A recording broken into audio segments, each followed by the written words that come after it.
What's up, Wrangler Nation? This is Guy Chiarenza here, bringing you another episode of Wranglers Weekly, brought to you by 575 Pizzeria. Today, our special guest is Tommy Chunchukov. Tommy, thanks for coming on the show. How are you doing? Yeah, I'm doing good. Thank you for having me. I'm happy to be on the show. I'm doing good. Happy to have you here, man. Like, this is our best backdrop so far. This was your idea. Come down to ice level.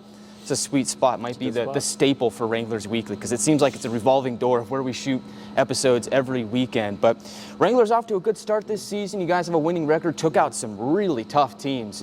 Played the Warriors, Mudbogs, came away with a ton of victories. Just kind of take me through that last stretch. Really, what are you seeing from this team so far as the season starts, and why do you think you guys have been so successful to start the year? Yeah, I think that everyone's starting to buy into their roles, right?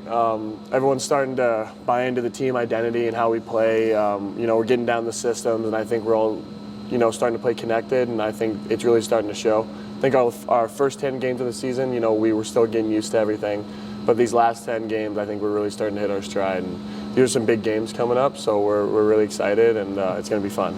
You allude to that big stretch coming up. We'll get to that later on in the show. But, just for yourself, what have you liked about your game so far to start the season? Oh, man, I'm just happy to be back. I missed a lot last season with the shoulder surgery, so slowly getting back to it. I'm just happy to be back, in Amarillo, around all the guys, back in the atmosphere that we have here. I missed it a lot. Having to watch those games on the TV wasn't fun, but I'm happy to be back. And I'm excited. I love the line I'm on. I love the guys I'm playing with. Everyone in the locker room is just nice, great guys. So it's really good. So I'm really happy. You talk about that line. We'll get right to it, because I'm going to ask you about it. Yeah. That sweet pass that you found Luke Morris on for that goal against Shreveport. Take me through that play. That was one of the nastiest passes I've seen in my entire career. Well, I've been a little snake bit, so I was happy to get that off my back. Hopped on the ice. Pops made a great chip to me, and I knew, I saw Luke, go into the net, and I lost the vision because, the D stepped on me, but I knew he was going there. So I just tried to put it behind his heels to the net, and I found his tape, and he was able to have a really nice shot. I kind of think I celebrated a little bit more than he did because I was so excited. But it was a great play all around. It was a great finish by Maury. So that's awesome, and take down a pretty good Shreveport team. Yep. Got a tough stretch coming up. 8 of the next 9 games are against teams that are currently in a playoff position. Brahmas this weekend, 6 of your next 9 against Lone Star. Just kind of take me through some of the keys to the game to kind of come away with a victory against a very tough Brahmas team. Yeah, well, I think they play just like us, so it's going to be a tough game. We need to take our chances when we can, and we need to make sure that we get on them hard and fast. That's a big key. Is we need to attack first, throw the first punch. So we're all excited. Everyone's really excited to play Lone Star. We love it. We love those kind of games. We thrive in those games. So we're really excited. And the Brahmas will be in town. There's that familiar aspect between Ryan Anderson and Wild Fawn. Of course, everybody seems to know about that by now with RA coming from the Brahmas system. Are there any takeaways that you have from the last time you played Lone Star that might give you a little bit of an advantage? Of course, you have that home ice advantage now. Is there any takeaways from that last series that can kind of help you here this weekend? Well, we know it's going to be a dogfight. It's not going to be easy. The big takeaways, I think, is we need to come ready to play. And I think we're a much different team now than we were last time we played them. I think a lot of the guys have bought in more. We understand the systems more now, so I think it's going to be a very different game. And we're just, like I said, we're just excited. We're really excited for Friday night.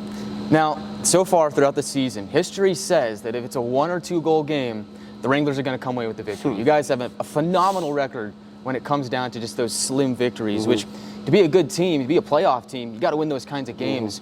Why do you think the Wranglers are so successful in that department so far this season? I think we just stick to the game. Guys, I think in the past teams I've been on, when we get down a goal, guys would try to take it on themselves and do it by themselves to try to make plays that we wouldn't make in the systems normally. And I think RA's really talked about keeping a steady ship and just sticking to the process. And we now, after, and like I said, in the history, we believe we can win those games now, and we know that if we stick to it, we'll stay in. Like I said, New Mexico, we unfortunately didn't come out the way we wanted to, but going into that third, we knew we were going to tie it up. No one had it down in the mind we weren't going to tie that game up.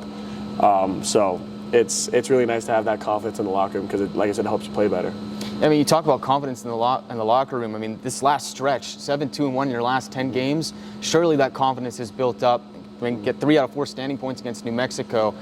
Makes it for a good stage to set against the Lone Star Brahmas this weekend. But let's kind of shift the focus to you yourself. You're a special guest here on this show. Kind of just take me through your hockey journey, just from your youth all the way up here to your Wranglers. Not to make you feel old or anything, but just kind of take me through that. Well, I started, playing hockey when I was 4.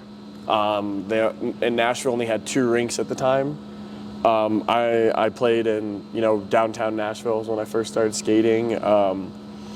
Played for the Junior Predators my whole youth career, all the way up until 18s, my first year 18s, and then I signed with the Wranglers when they were first announced, and loved it ever since. Got to come here and play with Kyle. Me and Kyle have been here since the first one. Trey's also been here since the first year, and got to be with those guys and play with a bunch of great guys like Gleb and Kristaps the first year, and then second getting to play with Chase Davis and Pierce Patterson, and now I'm able to play with the Ivies and just a bunch of great guys. And it's just been a blessing to be here. And you mentioned that you've been here since day one. Yeah. Again, not to make you feel old or anything, but just what's it been like to kind of just see this team, this franchise, kind of grow from what it started out as into what it is now? Just the franchise, the fan base. What's it been like? Yeah, no, I was actually thinking about this on the way here. It's changed a lot. The culture is very developed in, and I think that started with the first year, with the guys that were in the locker room, and that's what Sutsi and Ari talk about a lot, is the culture that's built here. And I do believe that we have a really strong culture that we can give down to the next guys, and it's growing off the ice too with the fans. Like I said, I think this is the most we've had. We've had the most season tickets this year. It's growing. And I think after that nice playoff run, I think people know that we're here, and I think we're going to go another one again this year, and we're going to continue to get more fans in the seats, and we're just excited. We're excited to be a part of that. So. Yeah, I mean, you've been around Amarillo for a little while. What's your favorite thing to do around town? Oh man, I like to go to Sharky's. Sharky's is fun for me. Or I also like going to the team dinners with the guys whenever we go out for the team dinners. Those are my favorite times. I also really enjoyed a lot of the guys. We were right behind the away team dugout for the Hodgetown playoffs. A lot of the guys, we were right beside their bullpen. So that was fun for the guys to go to Hodgetown a couple times. But yeah, like I said, just going to Sharky's with the guys or going to the team dinners or Hodgetown, anything with the guys, it just makes it more fun. You're a man of the boys? Yes, makes it way more fun. You got any hobbies? Me, I like to say I'm a golfer, but I haven't golfed in a while. I'm not good. I know guys. I think Trey and Kyle are the best golfers on the team. So I like to golf, or I like to just play I play Xbox with the guys too. Like I said, just being with the guys. So nice, dude. That's so much fun. I mean, are you a little superstitious? I know you had the mustache to start the year. Are you superstitious? I asked everybody this. I asked RA about this. Are you superstitious? I can be superstitious. I was very superstitious my first 2 years, and then this year I've kind of been superstitious, but then I've kind of learned to just be more laid back and stuff. I'm trying to take it all in my last year, so I'm trying not to be as very point on point, I guess, just very scheduled out and before games. So I'm a little superstitious. I changed up my tape. I changed it back to white, and then I ended up getting a point, so I've been sticking out with white. So we'll see how long that goes. I do certain things before every game that I keep. I like to pray before every game. I like to come out here and stick candle before every game. But other than that, not really. Not too much. But because I've seen you before, you always like to be the last person off the ice. I've seen you fight some guys for a bat. I see you stare them down. You're over in that corner. The opposing team is right here, and you always got to be the last one off the ice. How long have you been doing that? Oh man, so I learned that from Drayton Todorov the first year, because he's the one that took me in. As he kind of helped me learn the ropes of the league, and he was always the last one off the ice. And so I kind of just took it over after he aged out, and I've just been doing it ever since. And I'm hoping I'll hand it off to someone else this year. But it's also I learned that through Toad, it's our home ice. We got to protect it, even if it's with the little battles like that. They got the ice first. You also got to let them know that this is our turf, and. Give them that sense that you're not gonna get anything easy when you're here. So. That's awesome, man. I love that. Get in their head early on, man. Mind games in hockey, man. I love it. Okay, just a few more questions before we go. This one's a little bit more of a fun one. If you're not a hockey player, what would you be doing? Oh man, not a hockey player. I don't know. I mean, I go back. I've actually gone back and forth in this a couple times. You know, I've thought about, you know, joining the military. Okay. But I've also thought about just, you know, going home and being close to home and doing trade school, and maybe doing something like that. But I think those are probably the two things I would end up doing, is either being military or just doing a trade back near my hometown. So that's cool, man. Last question, and we had Ben Ivey on a couple weeks ago. He kind of alluded to you having the aux privileges in the locker room. What's your favorite song to play before a game? So I change it up a lot before a game. It really depends on how I feel. If I really need to get dialed in, I'll listen to my warm-up rock playlist. But lately, I've been listening to 80s.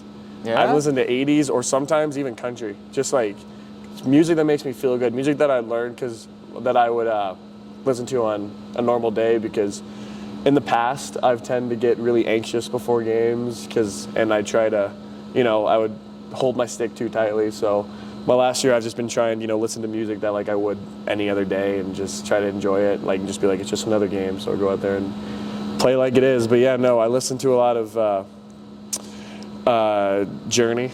Journey's a big one before a game. I like Journey. And then, you know, when it comes to country, like Morgan Wallen, Cody Johnson, those are my go-tos. Or Coulter Wall. Coulter Wall's a big one too. That's a good line. I like Coulter Wall. So I think there's a good reason why they passed you the aux, man. I think you earned that privilege. I also like in Amarillo. He's from Amarillo, Randall King. Okay. Yeah, I've never heard of him. Yeah, no, I listen to him a lot too. So nice. Well, Tommy, thanks for coming on to the show. Thank you. It's been a pleasure having you. Thank you. And best of luck against the Brahmas. You can catch that game right here at the Budweiser Bullpen on Friday and Saturday night. If not, tune into our YouTube channel or check it out on NATV. This has been another episode of Wranglers Weekly, brought to you by 575 Pizzeria. I am Guy Chiarenza saying so long, and we'll see you next week.